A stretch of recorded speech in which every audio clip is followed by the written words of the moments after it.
Okay, so moving on to the elephant in the room, the brakes. I was not looking forward to these because I was still debating whether or not I wanted to use the factory brake system or do aftermarket power brakes. And going through my brake courses in my school, I learned I want to upgrade to an actual power dual reservoir master cylinder disc brake setup. So a lot of research into this one. First dilemma here was the old defrost heater core on the dash was blocking a good spot for my booster and master cylinder to be mounted. So this thing needed to go. I wanted to keep it as original as possible, but this thing just was in the way. It probably would have leaked anyway. And I could figure something out for my defrost down the road here, so I'm not too worried about it. But yeah, that thing needed to go, and it would. The brakes that I ended up buying for the power booster setup here was this Jegs one here. It claims it's for Tri-5 Chevys and 58 Chevys as well. Disc drum setup.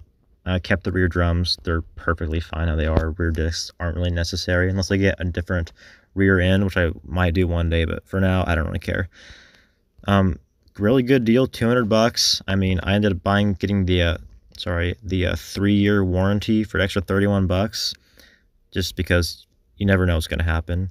But really, this master cylinder is off of like a C3 Corvette, so you can buy it at the parts store. The booster, I don't remember. I think it's just an aftermarket deal. It's a what does you call that? Dual diaphragm booster there, kind of a skinnier one. You can buy fatter ones and different size ones, so that's the one I decided to go with there. And then, most importantly, we got the proportioning valve there to make sure that the discs would work in junction with the drums on the rear, so it all worked just fine. So I bought that, 200 bucks. It's worked great ever since, but we'll get into that later. There's a new wheel cylinder there I'm holding for the rears, and then some brake fittings there. With this car, you can buy full brake line kits, but I figured, you know what, I'm just gonna do it all myself, and I did. I ended up buying a big, like 30-foot roll of copper, I think it was 1/4-inch brake line from the parts store, like 30 bucks, not even, and you can bend it by hand and everything. So I ended up buying that for the all the fittings though I had to get myself through the parts store. I mean, I just went in the back and dug and dug and dug and found the ones I needed. Kind of got everything I needed set out and did some calculations of, okay, I need this many for the rear brakes, this many for the front brakes, this many for the proportioning valve, and just kind of got all my fittings and everything ready to be used there. There's some part numbers there. It was 3/16 brake line size, but there's a brake hose there with the fitting on it, just to be sure it fit okay. Some more photos there of the car in the rain, headlights on, looking neat, fancy chrome. Here are the shoes. This here's with a new wheel cylinder, with the old shoes though. At this time, I didn't know I could get shoes from the parts store, so I just ended up putting new wheel cylinders in there. The shoes honestly weren't that bad. They weren't cracked in half. They didn't stick to the drums. They were fine. As far as the hardware is concerned, all the springs and everything, we can't get it through the parts store, and I figured I can still see the paint on a lot of these springs, so brake fluid really hadn't been leaking out of the old wheel cylinder at all to really take the paint off, so I figured I'm just going to use the old hardware. Ideally, you want to replace it, but these ones pretty low miles and they had really good tension to them, so I just ended up putting those back in. Very simple brake job on this car. And there'll probably be a video one day on how to do the shoes and everything on one of these, just because it's fun to do, so we'll do it one day. So here is the first part of the disc brake conversion kit. So you can get a couple of these disc brake conversion kits for these cars. You can go on BOPparts.com, Buick Olds Pontiac Parts.com, and buy one through them. It is like, I think, around $900 for that whole kit. I don't doubt that it wouldn't work at all, but I don't have that much kind of money at the moment. So I went on eBay and found one for like 400, 500 bucks. There's no reviews that it said it had worked on a car like mine, but it says it would. And I figured, you know what, if it's not right, I'll return it. So there's a picture of the rotor there, a lovely slotted rotor. We have the kind of the first time I messed with the brake rotors on the front. We got the original spindle there, so that all stays original. However, the main part you need is this bracket to mount the caliper. And this thing literally wraps around the spindle and is able to hold and cradle that brake caliper, held in with 4 bolts there, you can see, or I guess 3 bolts, and the one holds it together. But it's a nice thick metal mounting bracket there. So basically, this rotor here just adapts down with a certain size bearing to fit over the original Pontiac spindle there.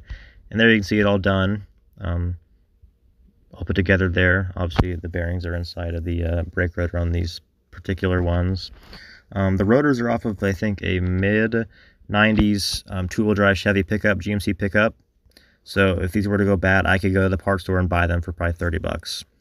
The brake calipers themselves are off of a square body, or off of square body Chevy GMCs in general. I think, again, two-wheel drive. They're just single piston calipers there.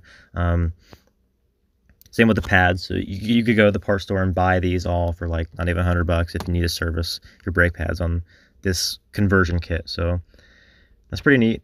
Only problem I ran into doing these was that the bracket, the holes weren't perfect. You can kind of see there's a bit of a lip there, but if you grab the bolt and drive it through with a hammer, it will go through and it won't ruin the threads at all. So it will work, but there's kind of a tight fit there, just so be wary if you end up doing this.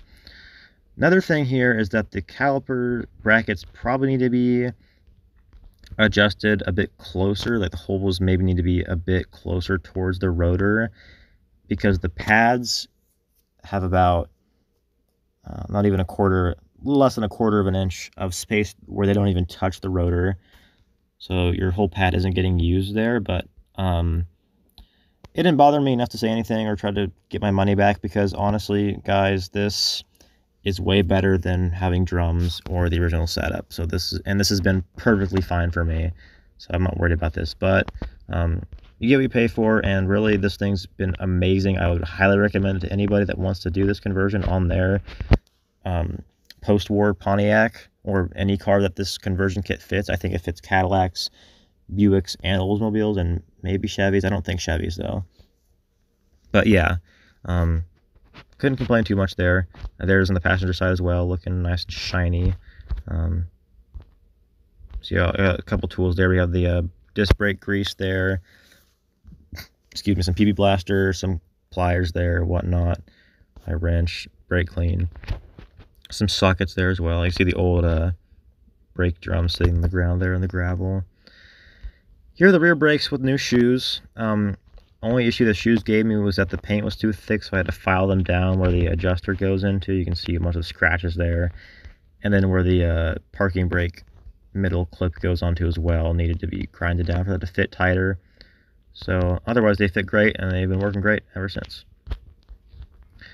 Here's some pictures of the mounting. I'm trying to fabricate where the hole was going to go for the to mount the booster and everything. That sucked. I don't like doing fabrication stuff, but I'm okay with it now. But this is kind of a big holdback of what to do.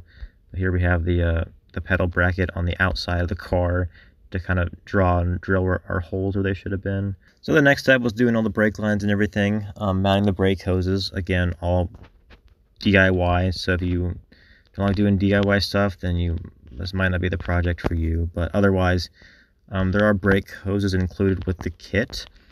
I found they're a little bit too long for me.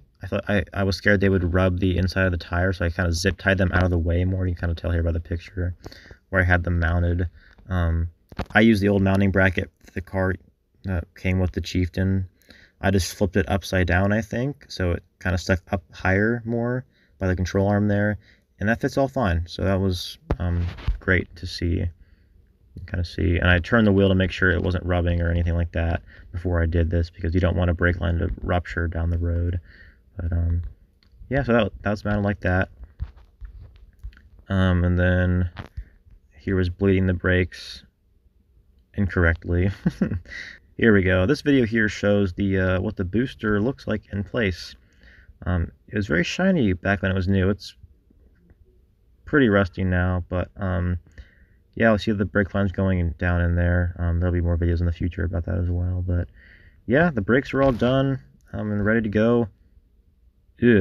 Mid-September. So that took a while for me to find the motivation to bend and flare every single line. But at the end of the day, it probably took 4 hours to do. I just didn't want to do it, but really it's worth it. The car can stop on a dime now, so which is great. It's well worth it. And beyond that point, the car really could go anywhere.